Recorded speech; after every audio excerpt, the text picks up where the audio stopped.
Hello learners, my name is Pooja Gupta and I welcome you once again to another video where I'm going to explain you past perfect continuous tense. Yes guys, it's one of the most important tenses of our English grammar because many of the people get confused when they should use past continuous and when they should go for past perfect continuous tense. First of all, आप इसके sentence formation को देख लीजिए, फिर कुछ sentences को देख लीजिए. इन्हीं सेंटेंसेस को अफर्मेटिव, नेगेटिव, इंटरोगेटिव में चेंज करके मैं आपको बताऊंगी ताकि इस टेंस के जो भी कंफ्यूजन आपके माइंड में है अभी तक वो सब आपको क्लियर हो जाए. तो शुरू करते हैं हमारे सेंटेंस फॉर्मेशन के रूल से. पहले subject plus had been plus verbs first form ING plus object since oblique for. Since और फॉर को मैंने आपको प्रेजेंट टेंस के कंटिन्यूस टेंस में भी समझाया था, प्रेजेंट परफेक्ट कंटिन्यूस टेंस में भी आपको मैंने क्लियर किया था, और अगर नहीं है तो मैं आपको इन शॉर्ट बता देती हूँ. सिंस यूज होता है पॉइंट ऑफ टाइम के लिए और फॉर यूज होता है ड्यूरेशन ऑफ टाइम के लिए. दोनों ही टाइम को डिनोट करते हैं या फिर रिप्रेजेंट करते हैं, मगर दोनों का जो यूज है वो बिल्कुल डिफरेंट है. हैड है हमारे पास यहाँ पे हेल्पिंग वर्ब. सब्जेक्ट चाहे सिंगुलर होगा या प्लूरल, दोनों के साथ ही हम लोग हैड का यूज करेंगे. जिस समय आप ये किसी से बात बता रहे हैं, जिस समय आप किसी से कोई बात कर रहे हैं, तो आप ऐसे पॉइंट ऑफ टाइम के बारे में डिस्कस कर रहे हैं जब कोई चीज़ पास्ट में शुरू होकर चल रही थी, ख़त्म नहीं हुई थी. I had been trying to learn guitar for 3 years. मैं जिस मोमेंट की बात कर रही हूँ आपसे, जिस पल की बात कर रही हूँ आपसे, उस समय पर मुझे 3 साल हो चुके थे गिटार सीखते हुए. ठीक है, मैं जिस समय के बारे में आपसे बात कर रही हूँ उस समय पर मुझे 3 साल हो चुके थे गिटार को सीखते हुए. I had been trying to learn guitar for 3 years. I had not been studying for 1 week. मैं पढ़ाई नहीं कर रही थी. आई हैड नॉट बिन, उस समय जिसके बारे में अभी आपसे बात बता रही हूँ, उस समय मैं 1 हफ्ते से बिल्कुल भी पढ़ाई नहीं कर रही थी. He had not bin driving the car for 1 month. 1 महीने से वो बंदा या जिसके बारे में भी बात हो रही है वो 1 महीने से गाड़ी नहीं चला रहा था. Had you been getting the lessons given by him. क्या आपको वो लेसन्स मिल रहे हैं जो वो दे रहे हैं. हैड यू बीन, अब ये कौन सा सेंटेंस है हमारे पास गाइज? हमारे पास इंटरोगेटिव सेंटेंस है. Had you been getting the lessons given by him, क्या आपको वो लेसन्स मिल रहे हैं जो वो दे रहे थे.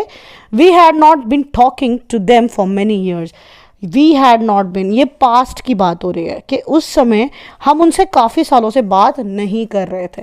कोई चीज़ जो पास्ट में शुरू हुई थी और मोमेंट ऑफ स्पीकिंग पे भी वो पास्ट की किसी ऐसे इंसिडेंट के बारे में बता रहे हैं जो कभी हुआ करता था. आई नो बहुत कन्फ्यूजन है इसमें, ठीक है, तो इसे थोड़ा सा इस तरह से समझते हैं.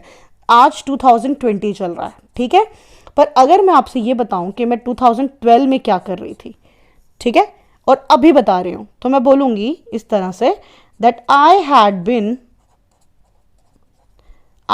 Been running an institution for 6 months. कि अगर मैं 2012 की बात करती हूँ तो उस समय मैं क्या कर रही थी. I had been running an institution for 6 months. ये कुछ ऐसा है जो मैं उस टाइम पे पास्ट में कर रही थी और वो बात मैं आज आपको बता रही हूँ. नेगेटिव इंटरोगेटिव बनाना है गाइस तो आप हैड नॉट का इस्तेमाल कर लेंगे और आप अपने हेल्पिंग वर्ब को सब्जेक्ट से पहले ले आएंगे. अगर आपको सिंपली इंटरोगेटिव सेंटेंस बनाना है और नेगेटिविटी नहीं लानी, had you been getting the lessons given by him, it's interrogative. Simple sentence बनाना है, I had not been studying for 1 week. Negative बनाना है, I had not been studying, ये ऑलरेडी नेगेटिव सेंटेंस है. I had been trying to learn guitar for 3 years, affirmative sentence है. Interrogative sentence है, had you not been getting lessons given by him. This was all about our past perfect continuous tense. याद रखने वाली बात जो इसमें है वो यही है कि पास्ट परफेक्ट कंटिन्यूअस टेंस का इस्तेमाल उस समय जब आप at the moment of speaking में आप पास्ट में हुई किसी बात के बारे में बता रहे हो और उस समय वहाँ पे क्या चल रहा था उसके बारे में बात हो रही है, उस समय को आप पास्ट परफेक्ट कंटिन्यूअस टेंस कहते हैं. मैंने आपको अपनी लाइफ से एग्जाम्पल बताया है, that is I had been running an institution for 6 months. ये आज 2020 में मैं आपको बता रही हूँ, ये ऐसी कोई बात है जो 2012 में हो रही थी. And I am hoping all of your doubts are being clear now about past perfect continuous. If you're still having any doubt and questions, don't forget to mention that into the comment section. And if you're liking the videos, subscription of the channel is must, so that I could know that you are liking the videos and the content I have been providing you. Subscribe the channel, don't forget it, hit the like button down there and press the notification to all, so that you can get notified each of the time I upload a new video. Thank you so much guys. Live your life to the fullest. See you very soon in the next video. Bye bye.